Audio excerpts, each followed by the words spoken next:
the two that we're going to read tonight are they're going to be a pair of Zavala stories. Ooh. They're going to be from the two Nightfall weapons of this season. So the first one we're going to read is the Hothead. Think of it as a weaponized temper tantrum, is what the flavor text says. Zavala swung off his sparrow in a rocky gulch near the EDZ. Across the wash, a Cabal legionary leaned next to a small shuttle, and a scion stood at attention nearby. "You Zavala?" the legionary called. Zavala tried not to feel slighted. "I am Commander Zavala," he answered. I can't do it like Lance Reddick, so I'm not doing voices. The legionary squinted and nodded slowly. "Had to make sure," it said. "Security stuff." "Let's do this quick." The legionary pointed a fat finger at the scion. "The scion is going to ask you a question. Then you tell me your answer. I go tell Empress Keitel, and that's all." "What kind of question?" Zavala asked. The legionary shrugged. "Only the scion and Empress Keitel know. Safer that way." Zavala warily approached the scion. As it stared into him with its single eye, Zavala felt his ears ring. His hand went to his sidearm, but a vision sprang to his mind, vivid and fully formed. Zavala saw the dreaming city. He saw Cabal ships filling the sky, spewing oily smoke.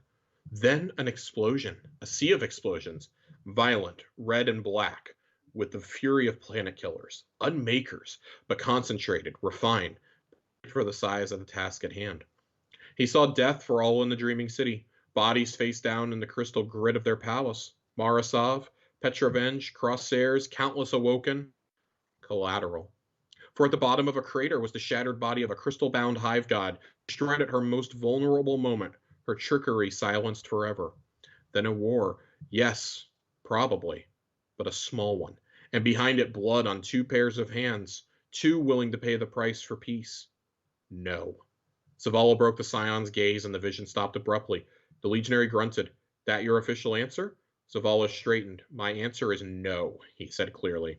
The legionary nodded. "Fair enough," it said, and took a half step back from the scion. The scion punched a code into a small wrist-mounted screen. There was a brief chime, a muffled pop, and the scion slumped to the ground, blood pouring from a wound in its head. Zavala reached for his weapon again, but the legionary laughed and held up a hand. The volunteer knew that's part of the deal. Now nobody knows what the question was except for you and the Empress. Safest that way. "Gotta go and tell her your answer," the Cabal called as it climbed into the shuttle. "Hope you made the right choice." The craft chugged into the sky, its jets spattering Zavala's boots with the scion's blood. I think this is fascinating because we know that scions, specifically Callus's scions, predicted the future. They predicted the future, but they always predicted a future in which Callus was the god of everything at the end of the universe to satisfy his ego. Mm-hmm. Scions seem to continue, at least powerful scions continue to have this power, it seems, that they can see plausible futures, they can communicate messages telepathically, things of that nature. And I find this fascinating in a number of ways because we know that Keitel has kind of been pushing for an offensive against Savathun, knowing, and she has ships watching the Dreaming City. She has ships watching the Reef. She's ready to pull the trigger, and it almost makes me wonder if there won't be some big event at the end of this season that involves her, the Awoken, Crow, because Crow and Saladin are the emissaries to her. Mm-hmm. That kind of wrap their storylines for the year. Right. Spider we still have to deal with. The Tangled Shores being sunset. Like, is something going to happen? And Savathun ultimately is going to get away. Right. Just what are the events that lead to that? Does Keitel jump the gun? Right. Does Zavala, is this going to add another layer to Zavala's story of he feels regret for not acting? Right. You know, especially if say Witch Queen leads to the death of Ikora. We know somebody is dying, either this season or in the Witch Queen, a major character. Is Zavala going to feel guilt like he did over Cade? Yeah. You know, like he did over the Speaker and over the city. Like, at what point do these events, when they're racking up, lead Zavala to resign from his post as commander of the Tower Vanguard? Not saying that he should, but at what point does the guilt become too much for him? Right.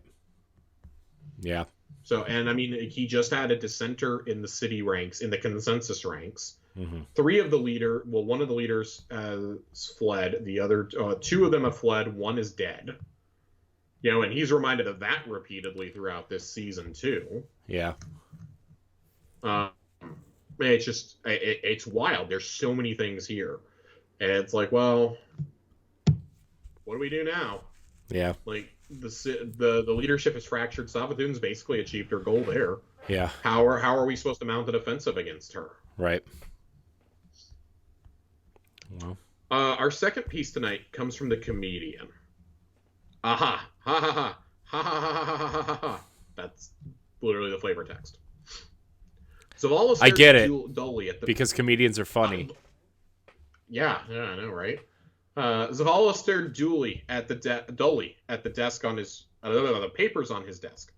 Reports splayed out in front of him. Sightings of Osiris moving toward the Dreaming City. Dispatches for Saint 14 and Crow. Reams of dire investigations from Ikora. On page after page, the name Osiris jumped out at him, and then the name Savathun. He reached for an older report, something simpler buried beneath the damage assessments from the Vex incursion in the Batsa district. The smoke from the attack they had barely cleared, but felt like so long ago. He found Rahul's analysis of the Endless Night. It detailed how the Vex energies pouring from their network blocked the sun, drained the resources of the city, how the pulsing of their particular frequencies made the citizenry paranoid and susceptible to suggestion. Zavala resisted the urge to crumple the report in his fist. Instead, he stood and turned to rest his forehead against the tall window as he closed his eyes. He remembered when he ended Osiris's exile from the city and allowed him to stay in the annex. He remembered when he spoke with him about the death of Sagira, when he consulted with him on what to do with Crow, when he brought him his counsel to meet with Keitel. And he remembered how each time the sun had been shining.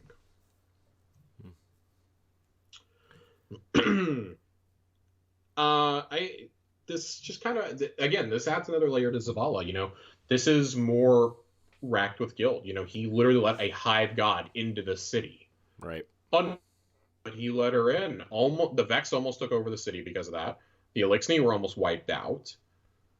But yet he's also overseen alliances with the remainder of the Cabal Empire and with the Elixni under Mithrax. We've gained a tentative ally in Keitel, at least for now, and we definitely have an ally in Mithrax. Right. So at what point does Zavala think that we have enough for, you know, what we've said is going to be the Avengers Assemble moment of destiny? You got to think that it's coming in the Witch Queen, that this is all groundwork for what's going to happen at the end of that campaign. Yeah. You know, whether the raid actually deals with Savathun or not is another question entirely, or is Evu Arath, or the Harbinger. Like, there's so much that can possibly happen here, and I think in terms of storytelling, and I think it's great that, you know, we read some of these lore pieces, and it gives us an insight into what these characters are thinking, but also for future motivations. We spent a lot of time talking about Zavala and Saladin this year. Yeah. Because guys are guys that they haven't really been at the forefront of the storylines until recently, especially, has been at the forefront of most of the last year of storytelling. Saladin is slowly creeping up there. He's had a lot that's been happening off screen, but if there's anything we know about this franchise, they like to tell stories off screen to prep you for what's coming. So I think that when we take a look at this, Zavala clearly wants some form of revenge against Savathun, but Savathun's been watching him for a long time. Mm-hmm.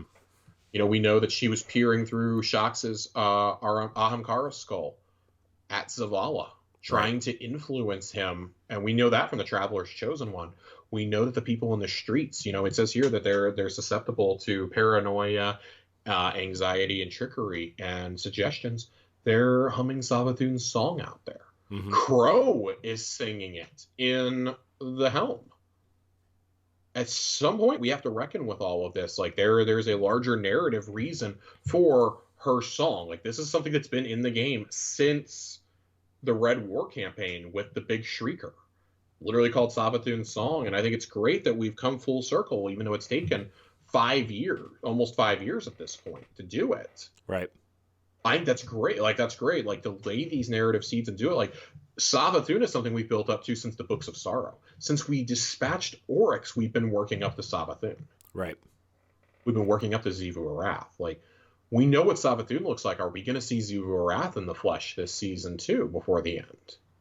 You think? Are we going to watch two gods duke it out next season? I wonder if there'll be like a weird hive civil war between them. I think it's definitely possible because Xivu Arath is pretty clearly aligned with the Black Fleet, and Savathun, I don't think she's being entirely.